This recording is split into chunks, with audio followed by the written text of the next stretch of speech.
lovers, and welcome to Toon Talk. I'm Jen. And I'm Stephen James. And we have a guest today that I think you guys are really going to enjoy. His name is Jay Luke, and he's got quite a list of music out there for you guys to listen to, and I really do think that you guys are going to love it. We're going to make sure that we put the links below so you can find him on Spotify and YouTube. I really do think that he's going to be on your list of things you're going to want to listen to. Absolutely. Yeah. So how's it going, Jay? Not too bad. How you guys doing? Fantastic. So you're not from Michigan. I am not. Was it Pennsylvania? Yeah. Have you ever watched the show The Office? Yes. Yep. I'm from that town. That's Oh. But we're not as dumb as they made it. You would be surprised at how many places are actually like that everywhere. Right. Steven's office is like Oh, that. it's a circus. Maybe the office was right. based off Yeah. your Yeah, office. What's your office like? Chaotic as most are, I guess. That's kind of the whole thing about offices. If they're organized, it's kind of probably a hellish situation, I'm sure. Right. But the best, it seems like the most creative areas and stuff like that are a bit messy and not so cohesive and organized is a good way to say it, I guess. Mm-hmm. So I've been listening to your music on YouTube and your music videos, and I get this really cool 80s feel to it. Some of it like 90s. Yeah, I get that vibe, the 80s, 90s kind of mixed vibe. Yeah, absolutely. Yeah. What were your influences growing up? Well, growing up, I say this a lot. I was like the first generation that was kind of raised by MTV. When it started, it was like when I was born. So we grew up together kind of. And my father was a massive fan of Led Zeppelin, and my mother was a huge fan of the Rolling Stones. Oh. So I had I was in between those two bands, and along the way, discovering bands, early first favorite, which is still a first, one of my favorites is Van Halen. The 80s bands, a lot of the bands I grew up to, know some of the guys and stuff like that I idolized, which was really cool. But, like all of those bands, early Def Leppard. Oh, yeah. Kiss. I was massive Kiss fan. Yeah. So those kind of bands, the big, and then, a lot of the metal bands, Metallica, Megadeth, stuff like that. Anthrax. I find it's such a shame with MTV now. Like our kids will never know. Headbangers Ball and Right. Monty Python, all the nighttime stuff, and was it Ricky Rackman and Adam? Yeah, Adam Rich. no, Or wait, it Curry, Adam Curry. Adam Curry. Yeah. And to see, like, I know Ricky Rackman's kind of still out there doing stuff, and then there's that punky chick, and she's still kind of doing stuff. Duff? Yeah. Karen Duffy, I think it was. Oh yeah. But and they're still kind of hanging on to that, and I really do love it, and it just sucks, man, because those were really, I think we had the best generation. Yeah, I say about that in particular all the time, like especially at my shows, like if I'm going to play a song that I'll be like, does anybody remember MTV? And everybody laughs, the ones who do, because it's funny, like it still exists, but it's so different. And what's even funnier about it is like you could put it on at any time, and it's always about teens being pregnant for some reason. I have no idea why, but they still have video music awards for videos they never even play. Oh, right.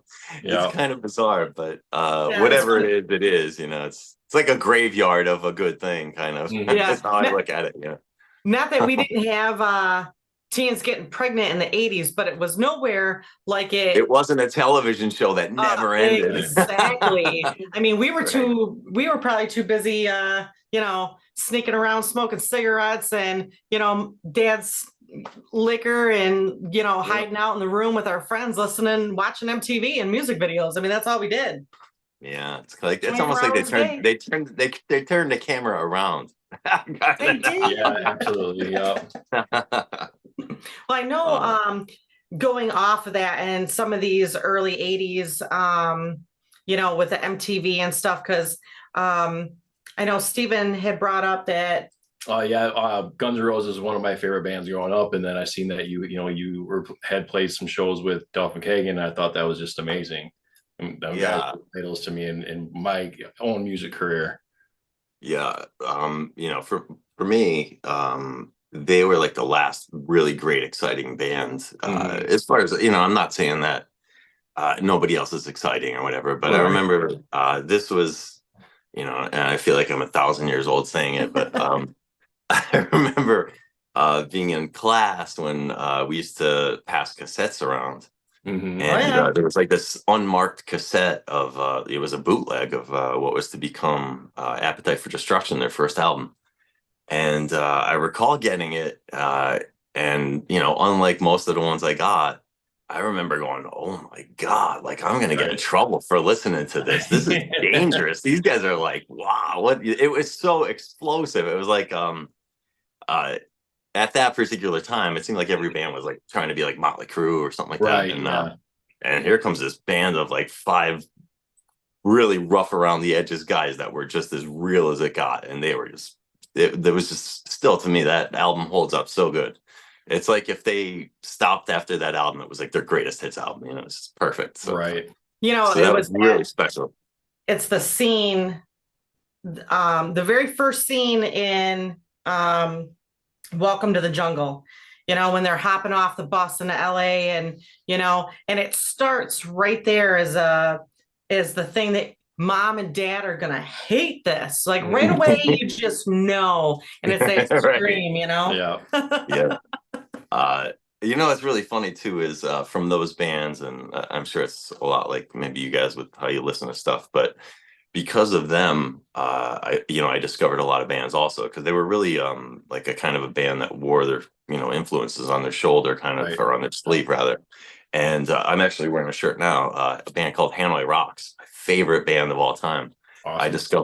discovered through them because I think Axl said, like, if there were no Hanoi Rocks, there'd be no Guns N' Roses. And I'm Mhm. like, I have got to find out who this band is because oh my God, and I've become a lifelong fan, and I have so much to thank those guys for all they've instilled in me as a musician and just somebody Right. who likes music and stuff. They just really kept it real, I thought. So, obviously, it's nice that your parents had music in the house, and I think our generation, I think we were pretty lucky because our parents were listening to, the Rolling Stones and the Beatles. And our parents were probably still listening to like Fleetwood Mac and Steve Miller Band. Some of these that even now we still listen to. Right. They're still playing them on the radio, even though it kind of sucks when you listen to the oldies station and it's all 80s stuff now. We're like, "Ugh," but Right. Or 90s, even worse. Yeah. Oh yeah, I there's know. definitely 90s stuff on there now. Yeah. just as terrible. But being fortunate enough to have music in your home growing up, when you decided, when did you kind of make this decision that this was, something you wanted to do? And, how did that come about? And how did your parents feel about it? Well, very early on, I would say grade school, the MTV influence was huge. And I was like, I got to get a guitar. Mhm. I want to play Hot for Teacher by Van Halen. Oh, right? yeah, yeah. And so I went and took a lesson, and I don't even know if I made it to the second lesson. I was like, they're trying to teach me how to play Happy Birthday. It's not Hot for Yeah, all Teacher. that I'm just was not interested. Right. So I quickly was like, nah, that's not for me. And then I think I got a drum set a little bit after that, and I was just kind of like playing on my own. But I never found any other friends that wanted to play because I was very young, and a lot of people were more in cops and robbers and stuff like that. I was music like from in second grade. In second grade, I got to see 3 concerts, and right from then, I'm like, this is it. I am going to be into music. I don't care what you guys are doing. How was your summer? I saw 3 concerts. I don't care about your cops and robbers or cowboys and Indians.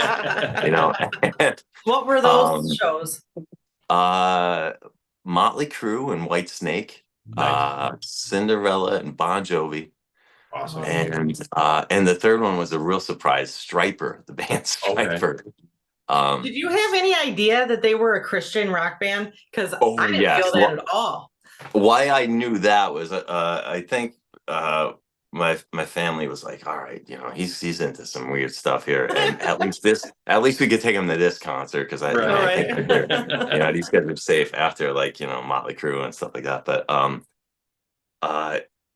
it wasn't until I was probably about 14 though that I got a guitar, and I sat in my room and I said, I'm going to figure out how to do this. I'm not going to take lessons. I'm just going to figure out how to do this. And I've been pretty, do it yourself in, pretty much all walks of what I do. And I remember saying to myself, like, if I could learn the most complicated thing, then everything else will be easy. So I was like, I'm going to learn Eruption by Van Halen, probably the hardest thing to learn. And I did. I learned it, and I'm like, yes, I got it. And then I'm like, now I should learn how to play chords, which if you know how to play guitar, that's probably the most backwards sentence you'll ever hear. Right. And then like once I learned how to play chords, I'm like, oh, actually there's some chords in the very short solo by Eddie Van Halen. Mhm. But so I was real adamant about kind of learning myself. And even now I'm in, another band called Reach for the Sky, and every now and again we'll do like a weird cover song. It's like, oh geez, I actually have to like, do my homework a little bit where we're not writing our own stuff. Right. And I still sometimes find it pretty difficult, no matter how long you play to, when you're playing other people's stuff, you either want to do it perfect or do it like, your own way. And, Right. Or find a cool in between sort of, and so yeah, I was about 14, I think. And I started taking it very serious, and got this little 4-track recorder that I was able to like record ideas on. And yeah, I started writing songs and whatnot. And it took me till about 2003 to start playing out. And I had like a duo. And I think probably since then, I've been playing at least 1 show a week ever since. I just, Awesome. At first I was terrified to be in front of people. And now I'm like more comfortable to be in front of them than not. Strangely enough. Yeah, I find that super nerve-wracking.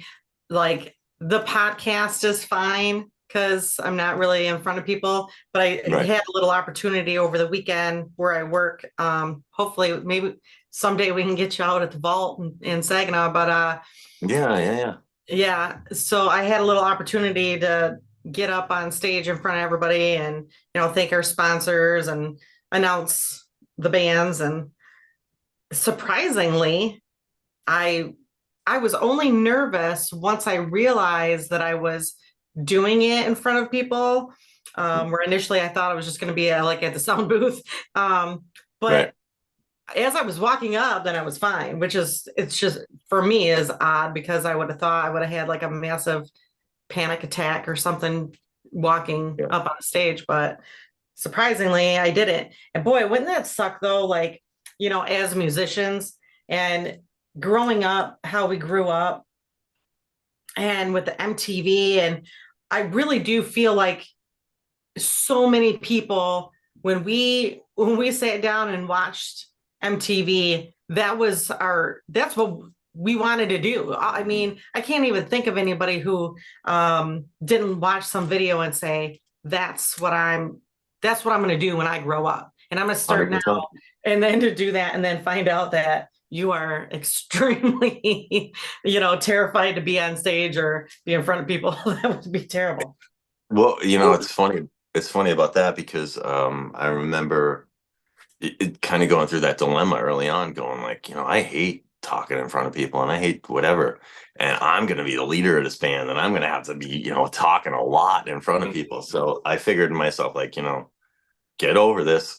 That big career goal you have, if you ever really want to do it, get over this stupid thing. So, it took a while, but now it's like no big deal. But I think everybody kind of faces that. Even now, like sometimes, I walk into a show and it's like you scan the place, like is that person's going to be trouble? Don't talk to this person, and you see so many. Like I feel like I should write a book about just the people and dealing with people. It's like an art form on its own. You walk into a place and you set up and some guy will come up and say, "Oh, what songs are you playing? I'll go get my drums." No, you won't. Oh, God. No, you most definitely will not, and Some people's kids, man. all kinds of nonsense you deal with. But and yeah, like actually I wrote my third album was called Alone in the Crowd. And I wrote that out of kind of the frustration of playing so much and not really relating to all of these people. Like sometimes like the most alone I ever feel is like when I'm surrounded by everybody at these shows. And you take a little break and you just want to maybe sit and have a drink or whatever, and you're like swarmed by piranhas that are like, "Hey, you want to talk to you." And it's like, I just want to breathe. Just please let me just breathe here. Yeah. And I'm gonna go back and do some songs or whatever. So yeah, that was right around the pandemic. And the pandemic was what it was, but for me musically, it was a nice kind of recharge or break, I guess. Yeah, I know for some probably it was too long. Yeah, and I'm quite at the time I was pretty unorganized, and I remember going, "Wow, I have like a whole year's worth of shows booked. I feel so good about this." And then like a week later, the world shut down. Right, I'm like, yeah. there goes all those shows. But So you wrote trapped in your cell during the pandemic. That's did. correct, right? Yeah, like I had half of that album done before everything shut down, and lucky for me, the studio I work with, they were like, everybody was trying to stay afloat, and they said, if you want, we could, finish mixing one of the songs, and you could put a single out. And I'm like, "Well, now's the perfect time. Everybody's Right. home." And yeah, and I remember at the time that was like, it was the biggest thing I've done. And yeah, I think it might. I'm not sure. It's weird nowadays. You have to keep track of your numbers and stuff, but it was like at like 75,000 plays or something. And Yeah, yeah. like, wow, that's a lot. Like I didn't even think that many people would ever even care. So I mean, I know that, there were some bands and new songs and stuff that I know I discovered during COVID. I mean, there wasn't really anything to do. I think yeah, I just got drunk and played darts and had Spotify or YouTube or whatever it was that I would have on at the moment and just have it playing. mhm. And every once in a while, you'd hear a song that you didn't know. You'd be like, wait a minute. And then catch it and write it down. And, the next day I'd go put it on. I mean, I think with COVID, I can't really think of a whole bunch of real highlights, really. But Right. I think that I know for sure that I discovered 15, 20 bands that I never Yeah. heard before. I learned how to play my guitar better. Yeah. It also for like a lot of us musicians, I always say like you're constantly trying to like stay above water, and whether it's technology, like you get used to one platform, say a good for instance would be like everybody bet everything on MySpace at a time. Yeah. And now like you could still go there. It's just like MTV. It's something, but what is it, Right. Yeah. And so you kind of have to stay on top of a lot as a musician or an artist. And with the pandemic, that brought its own challenges. It's like everybody had to figure a way to stay relevant or keep doing what they're doing. And live streaming became the thing. Everybody was like playing from their house, and Mm. it was really cool. What was really cool about that for me is that a lot of people who didn't see me at all, or friends that are like, we have kids, we can't get out. I was able to play, and I got to see, play songs and whatnot. But all of it was very weird, and we all kind of got used to the weirdness of it. And and what I've noticed since, I guess, post pandemic now is that, like, I was used to playing sometimes shows from 10 o'clock till 2 in the morning. And now I think it's usually like 7 to 10, or everything's become so much earlier, which is Right. kind of cool. I don't really care. Yeah. I'm a total insomniac either way, but it's nice to not have to, play for 4 hours all the time, and Well, yeah, and that drains a person very much, yeah, the wind down process too. There's some musicians that I talk to, and it's always this you get all this adrenaline and this hype, and you get out there and you do your show, and everybody's cheering and whatever, and then afterwards it's just This total low. and here you are too, still all amped up, and it's 2 o'clock in the morning, but it's taking you till 4 to even kind of wind down, as you're constantly going through everything and the people and the faces and the conversations throughout the night. Yeah. So I mean, getting off the stage at 10 or 11 probably isn't that bad. I know at the vault, like, our shows start at 8, and we're usually last band is done about 11:30 at the Yeah. latest normally. So Yeah. we're home, and even me, like, it'd be midnight or so, I get home and I'm up till 2. Oh yeah, sure. Right. The what's very relatable there. My newest album is called Me and My Demons, and the whole idea behind that was like the album itself. When I was writing it, I was kind of writing the songs as close as I could to studio time. So I would say I was like playing on, or going in on Monday. On maybe Friday night or something, I'm like, all right, now is the time. I'm really gonna buckle down on this, whatever. I gotta put it together really good. Whereas like the last few albums were very much, thought out, and I'm like, I'm kind of winging it. But well, I was actually gonna call the album "Winging It," but I noticed there's like this pattern in the songs. They were like, all my songs are really like an autobiographical thing, and I'm like, wow, this is kind of like reflecting the total insanity of my life right now. And somehow or another, this song can't come out, Me and My Demons. And it was really just about, I'm living in a really fast paced, everything is deadlines. My day job is crazy, crazy stressful. Mm. And I'd go right from work to a show, and then, sometimes drive an hour to the show, not come home till, like you said, you can get home at 2 in the morning. You're not going to be able to relax till at least 3, if that.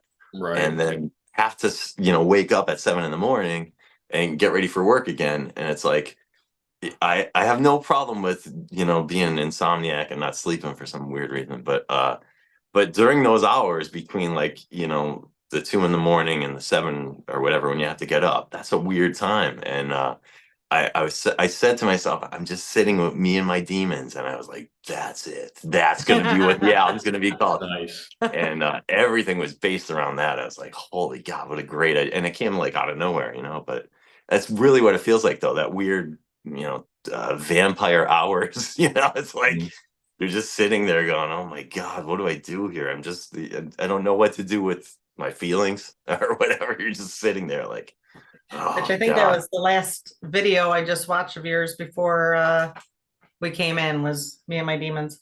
Mm. Or yeah. Yeah, and it was, I had to think about it for a minute. Yeah, that's it. what's funny, even like the photo shoot was like, I try to describe that vibe with like a photo, and I'm a real big fan of horror movies, old ones, and Vincent Price was like my hero. I thought he was so Right cool. on. Yeah. Yeah.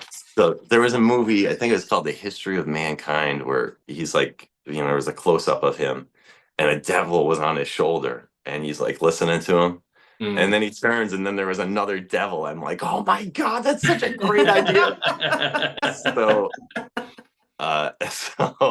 I'm friends with in town here in Scranton. There's a Houdini museum for the magician, and I'm friends with the owners, and I said, this is kind of a weird long shot, but is there any chance I could use a straitjacket? I want to use one for the album cover, and they have a great sense of humor. They're magicians themselves. They're like, everybody needs a straitjacket, of course, So I got a chance to wear the straitjacket in the museum, and we took a picture.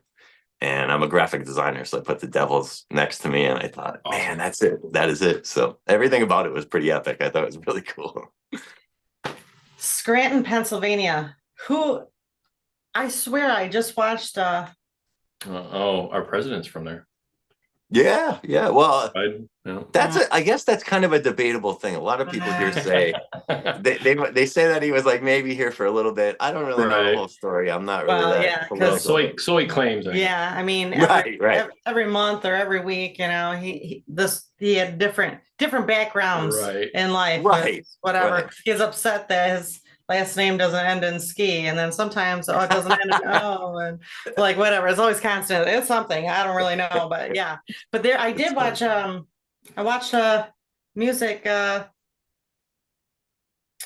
autobiography or something on somebody the other day.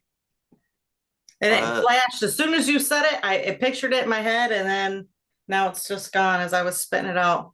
Every now and again, yeah, like I'm surprised. Well, I know there's a big band called Motionless in White. I think that yep, I know them. Yep, they're I'm good. pretty sure I don't know if it's quite Scranton, but really close by, and they're pretty big worldwide. So what's your local music scene like there? It's very cool, very diverse. We have kind of everything. Sometimes people are kind of I personally feel like as long as you're doing your own thing, you shouldn't be in competition really with anybody else, Right. And some people look at things as a competition, and that could be in any part of the world, but the sooner you realize you're kind of all fighting the same fight, the better off you are. And Right. I think that I just feel fortunate that I've been doing what I'm doing for so long, that like I kind of found the right circles and the right people to like I said, like when I walk into a bar, it's like, don't talk to that person. I can already tell that person's trouble. Yeah. I almost feel like the Terminator walking in, like, all right, my tunnel vision saying no good here. Scoping the area. Yep. Right. And without Just even looking, quick you could scan. just tell, like in the tunnel, but and then every now and again they get you though. I'll be like, oh, so you sing? Do you think that you're Robert Plant? Like, no. Oh my God. What a weird thing to tell me. And you hear such dumb things like that all the time.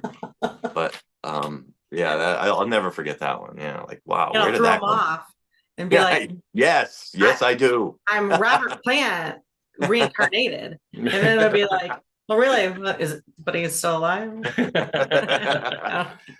Well, we do believe that Hollywood clones people, so Right. So one of the things that I noticed on your Facebook was you have been nominated for quite a few awards with it's ISA. For those who don't know, it's the International Singer-Songwriter Association. And you have, let's see, we got 1, 2, 3, 4, 5, 6 nominations. Yeah, so we've got Entertainer of the Year, Vocalist of the Year, Album of the Year, Single of the Year, Songwriter of the Year, Music Video of the Year. Congratulations, that's awesome. I mean, thank you. That's a lot. Yeah, it's I'm the kind of person that definitely doesn't like to rest too heavy on what I've done. I always want to look at the next thing, Right. But I'm very proud of the last album I did. It's like I don't want to say the other albums I've done because they're all pretty, like I said, kind of autobiographical, but this one was like really brutally honest kind of an album. And it's so much so like I was like, geez, are the fans or the people that like my stuff gonna get it? It kind of tells a story.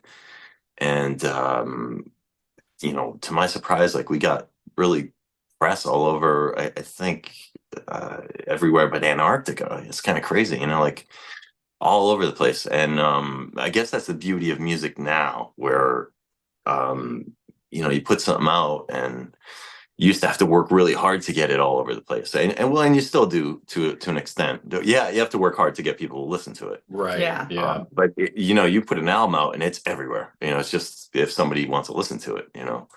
I had that conversation with somebody today, as a matter of fact. We were talking about how the industry used to be, you know, secluded, and how it was really hard to break through. But now anybody at any time, at any age, you know, there's no age limit. There's no, I mean, a 5-year-old can put out an album, or an 80-year-old can put out an album. And that's what's so amazing about today. Yeah. Right. I did. It's good, but it sucks at the same time, you know, Right. because Yeah, it's a lot of traffic. yeah, the whole like if you're from that time Mhm. where it was very hard, you kind of see, you know, you could see the double-edged sword of it. It's like, ah, you know, Right. screw those guys in the suits and ties that had total Yeah. control of everything. Now they don't really have the control, but at the same time, like you said, you're competing with everyone from 5 years old to, you know, maybe a 75-year-old guy who's playing guitar on YouTube or something like that. You never Right. know. Yeah. And I mean, I think some of it too is, you know, when you put stuff out there, and we notice it even just with the podcast, is, you know, you can get 5,000 followers or whatever on your Facebook, and you can get all of them or half of them to watch part of a you know, show on your podcast, but to get them to subscribe or to, you know, click the yeah, it's like notification bell, hint, hint, everyone, is really difficult. And I really don't understand the psychology behind it, really. Right. I mean, everybody that listens to Spotify or YouTube or any of that, I mean, subscribing and liking and sharing, or, you know, hitting the notification bell isn't like getting constant text messages every 30 seconds. Right. It's not even, And it literally takes 1 second, you know. yeah. And for people who don't know, I mean, it's a whole nother world out there that, you know, you're putting music out there, and it's on all these platforms, that it really does make a difference, that if you like it, to hit like, and, you know, you don't have to, you know, share it on Facebook. You don't have to do any of that, but subscribing to the page and liking it is really enough. Super important too. It's Yeah. really important for those busting your ass every single day. And, you know, I mean, you put this album together, and, you know, I was listening to it, and it is art. I mean, it's not just, I mean, it does really tell a story. And it's great to, you know, have that, where some people on the platform are just like, oh, I feel like singing today. And, you know, all of a sudden I'm just like, I'm just going to be a singer for the moment. And then they just keep, it goes Right. viral. I think a hard thing too, which a lot of people don't know, is that, like, you know, you put a lot, you know, as I'm sure you guys too, you know, with the podcast, you put a lot into what you do. Mhm. So I mean, you spend all the money in the studio to, you know, make a good album, and Right. by and large, you're not, you know, selling anything, you know. I mean, you're giving it away, and even giving it away, it's hard to get people to, you know, be interested sometimes. And I feel fortunate, you know, that this album in particular kind of took off a lot more. And but, you know, I do get royalty checks. I'm not buying a Ferrari or anything, but, like, you know, they do come in. Right. And I feel fortunate because, you know, a lot of my, you know, peers and stuff that, you know, are struggling with that kind of thing. And I'm not, you know, bragging in the least bit, but the one thing, and I tell this story a lot, is if you've seen the show Stranger Things Yeah, on Netflix, absolutely. Yeah. the musician Kate Bush, I don't know if you're familiar with her or not. She was like really Yep. big in the 70s, but her story is really amazing, where she never stopped making music, I don't think. But I think at some point in the probably probably mid 80s. I think the record company said, like, you know what, we kind of used you up. Here's your stuff if you want your stuff. We don't need it. We got what we needed from you. So she kind of went dormant for quite a while, and she's been really reclusive. And I guess they wrote apart and said, can we use one of your songs? It's like we based the whole part of the show on one of your songs. And she's like reluctantly agreed. And she agreed, and it became the literal biggest song in the world. And I Yeah, it thought, blew like, up huge. I don't think there's a more inspiring story for any musician than that one, because it's like there's a song that's literally 35 years old that, man, it's just exploded. And who would have ever guessed? Like, what a Right. weird way to make it. So when people say, like, what do you think making it is? I kind of think that is now. Maybe it's a weird TV show that picks up your song Right. for friggin' a minute long. Who knows? But Yeah. that caught fire like nothing I've ever seen, Yeah, because I think maybe back in the 80s, I think we would have thought making it would have been just like the music videos we were watching. Making it means everybody number knows who you are. ones. You're, Like number Sex, one Drugs, and rock video. and roll, like that was making it. You're living this lifestyle. Lavish life. Yeah. Yeah, it used to be, number one on a chart, or number one video, and now charts don't really matter. I mean, they still exist kind of, but Yeah.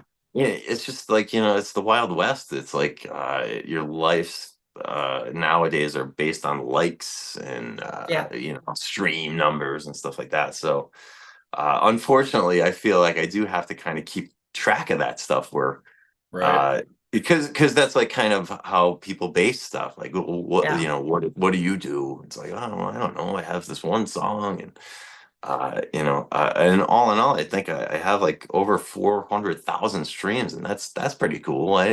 All in all, that's a big number for me. And so I am very proud of that stuff, but I don't want to base my life on it either. If nobody if nobody's listening to it, maybe in 30 years there's going to be a TV show on some new platform that someone's like, hey, how about that song? Right. Yeah.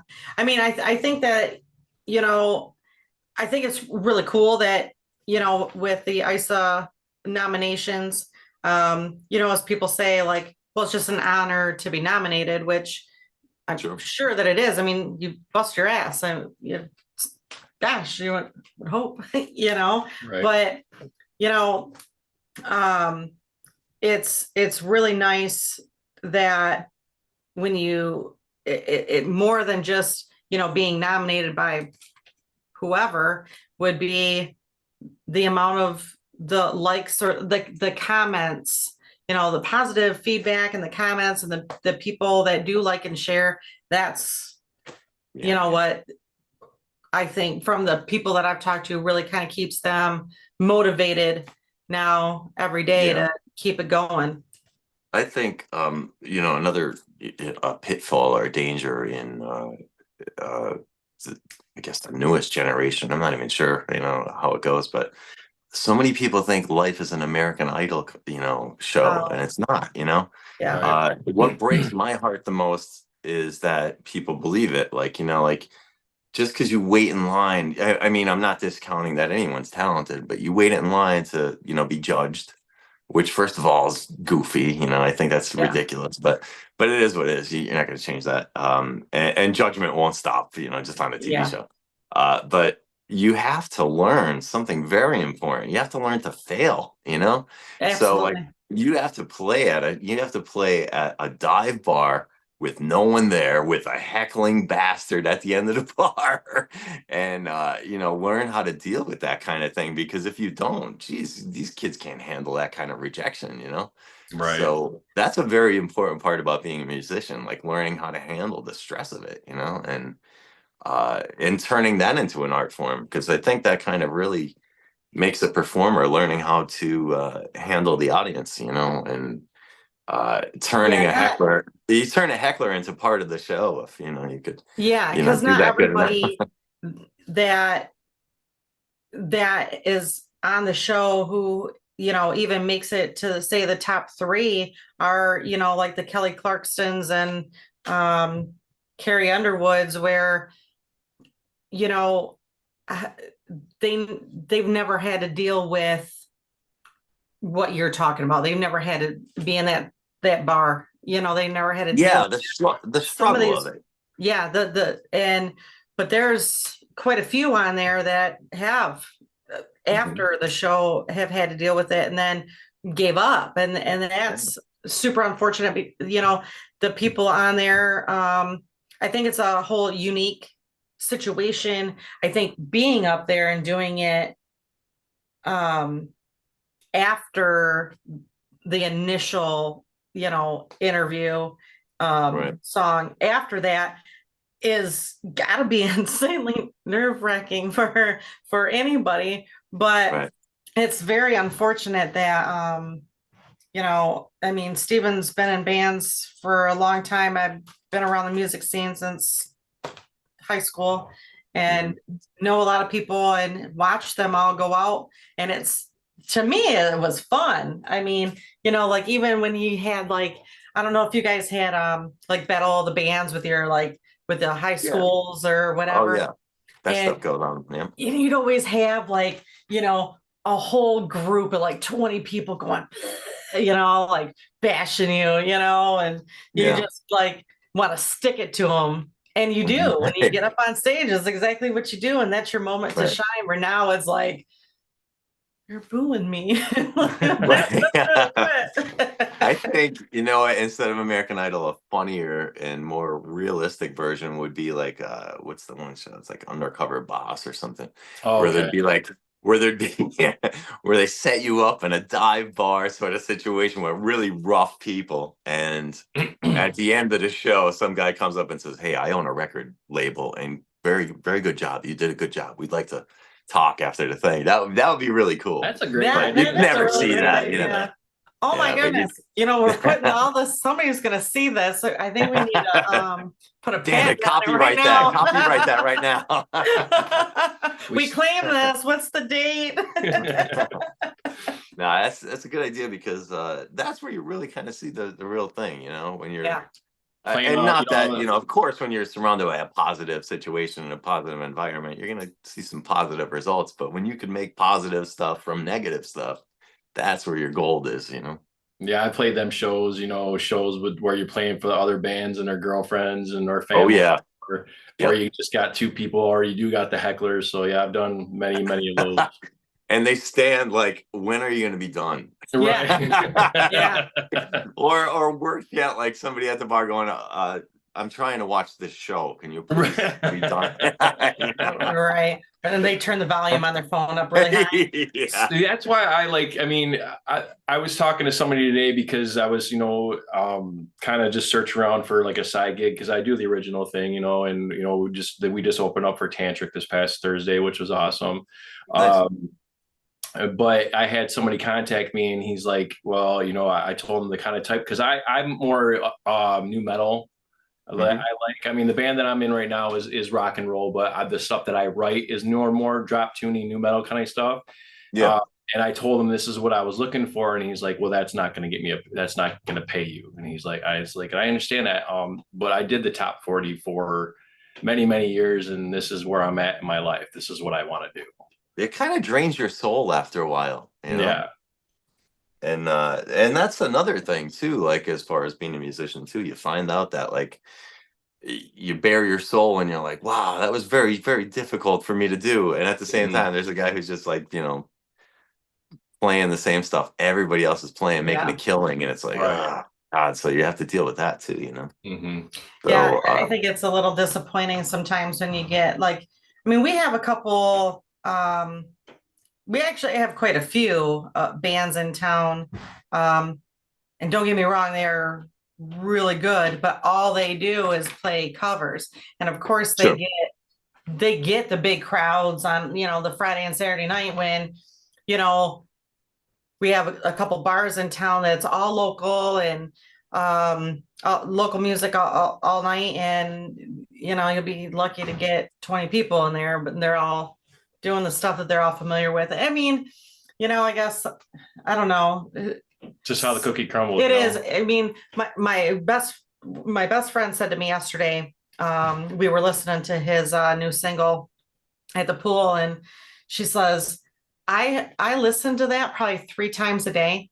She says, and the more I listen to it, the more I really love it. And now when I go to the show, like I love it, and like now I want to hear more. But it really sucked for me at the beginning because I didn't know what it was and blah blah blah. And I said, but just like your music and everybody else's music, at some point you had no idea what it was, but you listened to it anyways. And Sure. you just gotta ride the song out, please. Like Yeah. listen to the whole album and then make a choice, like just give it Yeah. all a shot. You can't Well, base an album on one song, and you can't yeah. base, you know, where you're gonna go either off of one song. Well, you kind of touched on something right there too, like listening to a whole album. A lot of people don't do that, like Right. Yeah.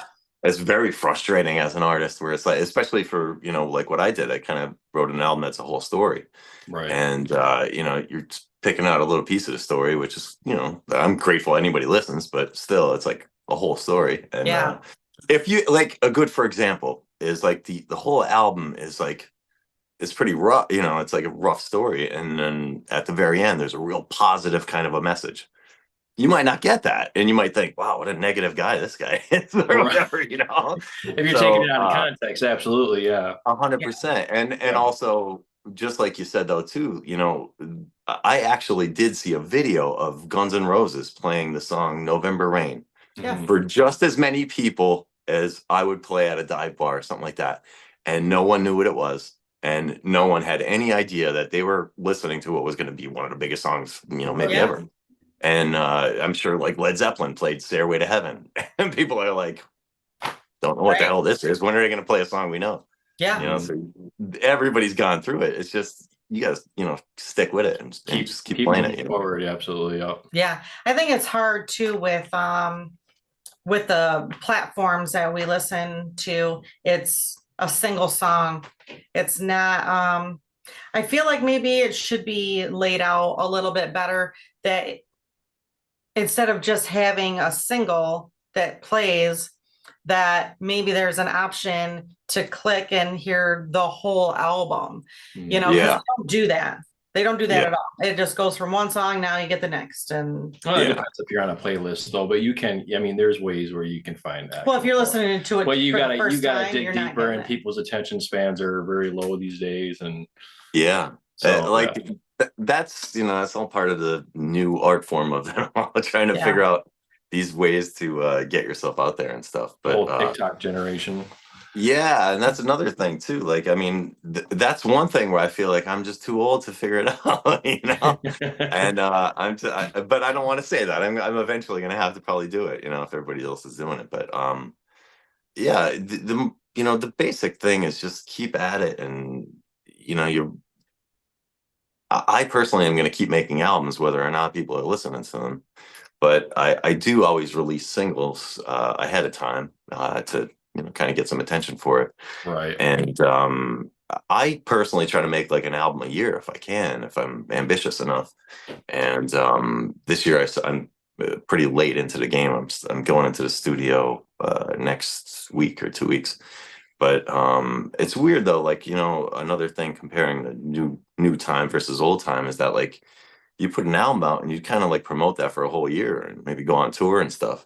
And my album came out in October and I already feel like it's old, and it's really not that old. It's a couple months old. Right.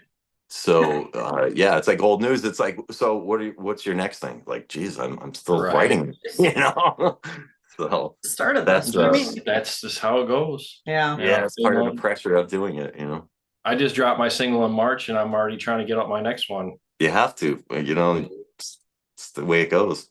Don't stop. Don't stop. Go, man. Yeah.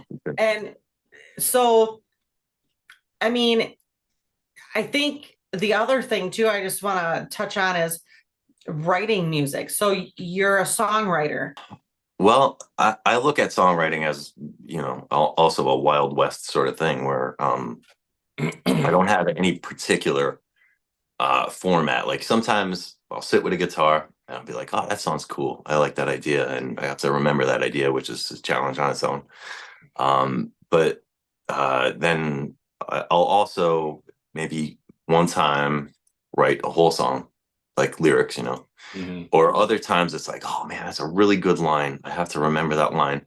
So I'll write it down. And what most often happens is like I sit, you really can't see my background here, but like I'll sit and grab a bunch of scraps of paper like it's a jigsaw puzzle and say, I have to make sense of this somehow Right. because these were all really good ideas I want to kind of put together. And that's probably the most organic way I do it. Sometimes I'll be cutting my grass or driving and saying, holy God, this is a great idea. I got to remember what I'm doing here. And I will say this now because I think the direction I'm going with what I'm going to do next is my mom passed away. Well, actually, the last time we were going to have our thing, and you know, a lot of feelings come out from that. And I heard a song or somebody say midlife crisis, and I was like, you know, I think I'm going to call it maybe the album or definitely a song, Afterlife Crisis. Like, Mhm.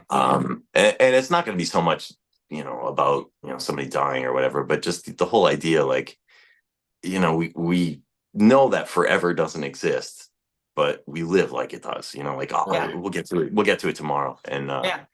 And I'm going to try to, you know, put that together. That's kind of where I'm going with the new album I'm going to do. But it's usually that, like, you know what I mean? Like I said about the last album, I was like halfway through it, and the title of the album and the title track came pretty late into that, where Me and My Demons, I'm like, that is it. That's the one. So I find it very sporadic and exciting at the same time because you know you might have when you think you have it figured out is usually when you don't. You know, and something else throws a curveball at you. But a starting point is always important. And like I look at it as like almost three ways. You could write the music, then put the words to it. You could write the words, then put the music to it. Or there's this weird magic time where both of them happen at the same time. And that's probably the rarest of the bunch when you have a guitar and you're like, holy God, I'm just gonna write a whole song right now. And Mine's probably I would like to, you know, find out how many people actually have that happen. It's not very often, I don't think, but you I've never only know. ever written the last verse. Mm. Right. Well, you know what? A very important thing too, I think that most musicians should also remember is that, like I spoke earlier about when I first started playing, and I had a 4-track machine, and I was like Mhm. documenting ideas. Uh, a lot of the stuff I did, you know, in the whatever late '90s or whatever when I was first starting, I find it laughable personally, but I reference it a lot, and a lot of song ideas and stuff that I've actually put on albums came from that stuff. Mhm. And you know, I'd revise the lyrics maybe a lot, or you know, pick out little parts, but you never know. It's like that Kate Bush thing. Like you never know when something's going to Right. come back, you know? So I remember I think it was Alone in the Crowd. I was like, I'm gonna do one more song to finish off the album. And I had a really good idea on a cassette tape, which I couldn't find a cassette player. So my challenge for the day was to find a cassette player, which was very difficult, strangely enough. And I found it, and I'm like, I'm gonna use this. I'm actually gonna use this. It came out pretty good. So yeah, you know, songwriting is a total adventure a lot of time. You never know where it's gonna go, or start, stop, end, you know. Yeah, So it is definitely for me. We just talked about it in another interview that we did. Because she's just got stacks of songs, and I just find it so interesting, you know, the process for some people, and there's people like me who, you know, find it very difficult. I would love to. There's so many things, you know, I find it really fortunate that you know, I work at a music venue. I'm always around music. Most of my friends are in bands, or, you know, I'm friends with bar owners who always have live music or whatever it is. I'm always around music, and I've always been around music, and I find it really interesting. But the few things that I find really difficult, I really wish that I could do. right, Um, I don't do, but I'm fortunate to be around um, so many people who do it. And I'm more than happy to, spread the word and get people excited about what you got coming. Because I mean, you got shows coming. I mean, you got a whole. Yeah. I mean, you got.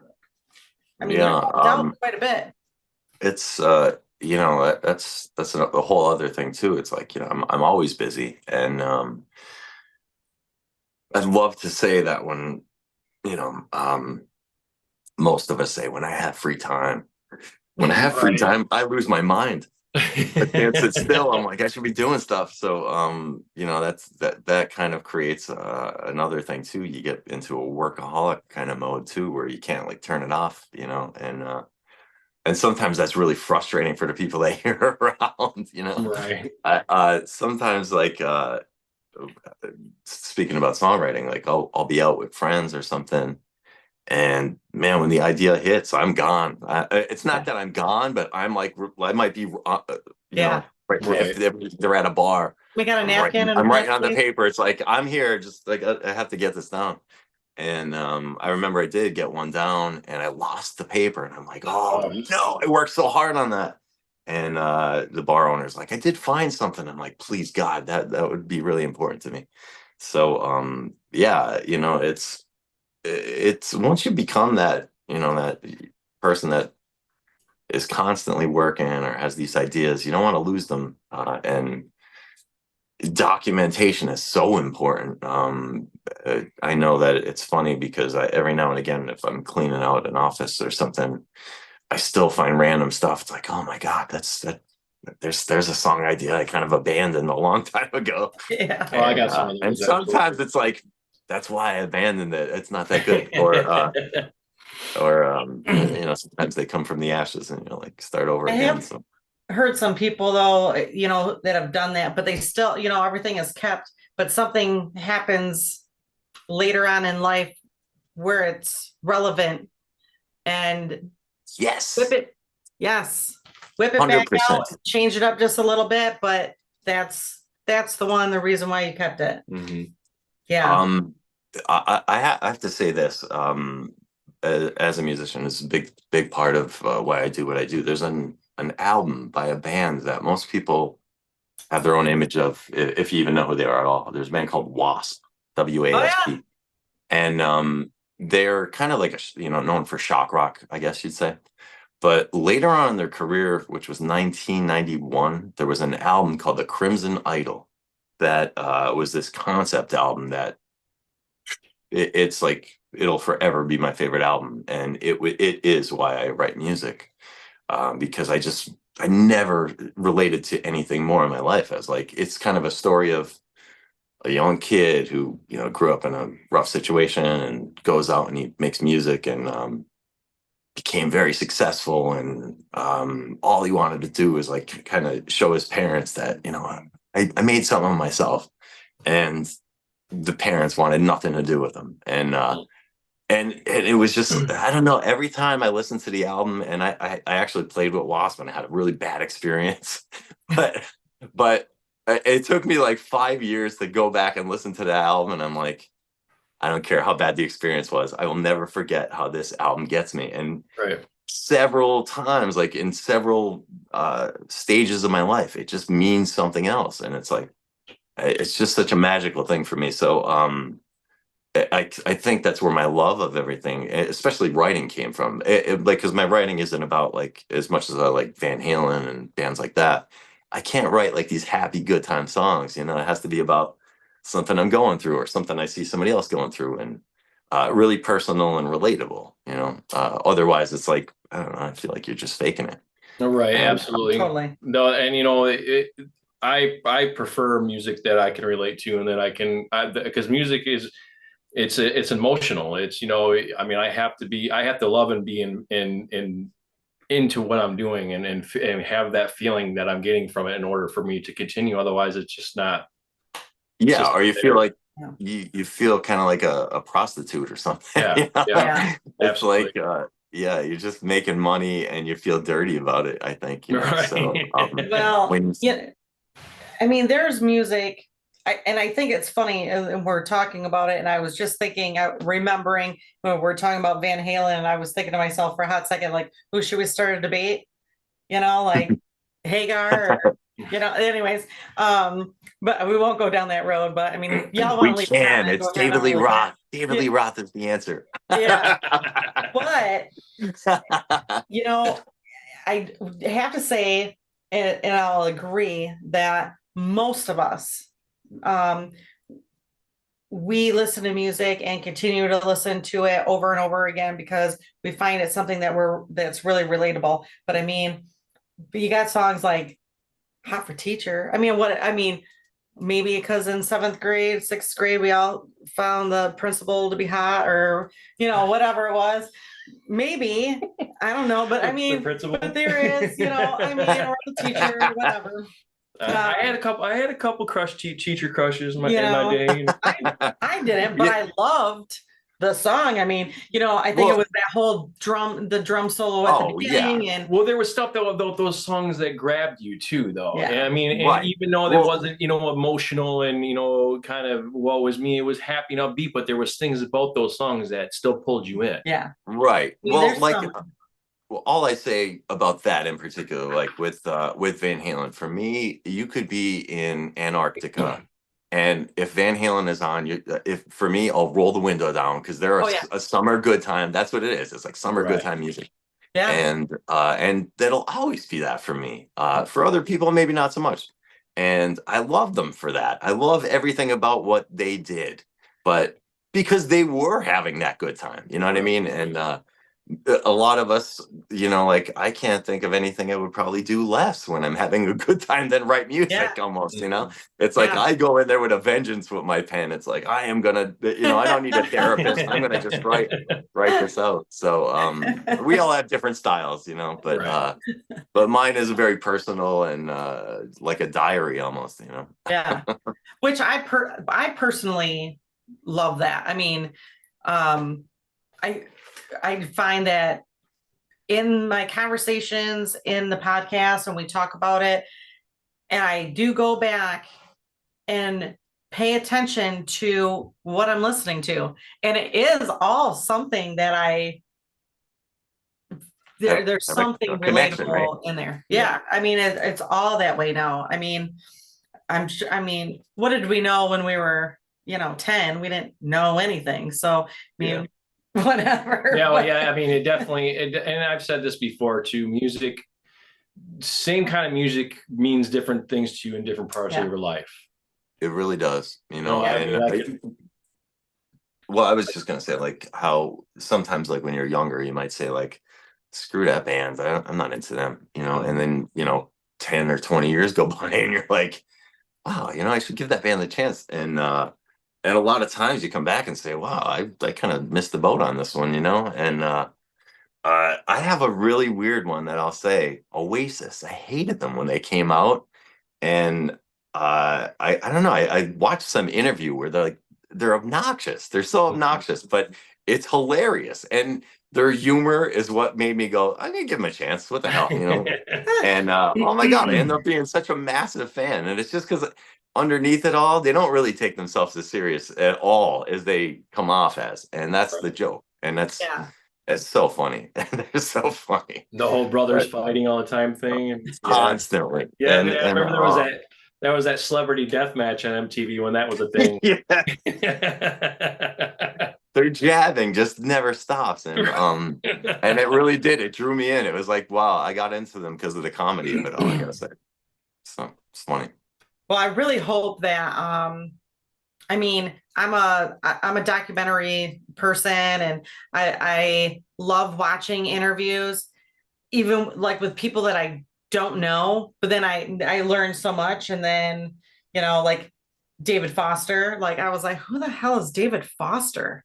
Yeah. And then you figure out who he is, and you're like, no way. And so then you're going through the list of people that he's helped out through, and you're like, what the heck? Now you're going back through and re-listening or listening to for the first time all of that. And I really hope, like with this podcast, when we're doing interviews, I mean, we're trying to reach out to people from all over the place, and here you are from Pennsylvania, Mhm. and who knows? I'm hoping y'all are going on vacation and see where he's playing at, and then they're gonna say, I'm going to that because they watched the interview. Mhm. That's the hope too, you Yeah. know. You get the Yeah. followers, you get the likes, or somebody listens to it for the first time. They come to the shows. Yeah, You know. Yeah, I mean, we're all trying to figure it out together, Yeah. So, yeah, and that's the whole thing about like the competition of it all. It's just really, you're really competing with yourself to be better than you were yesterday, I think, or right.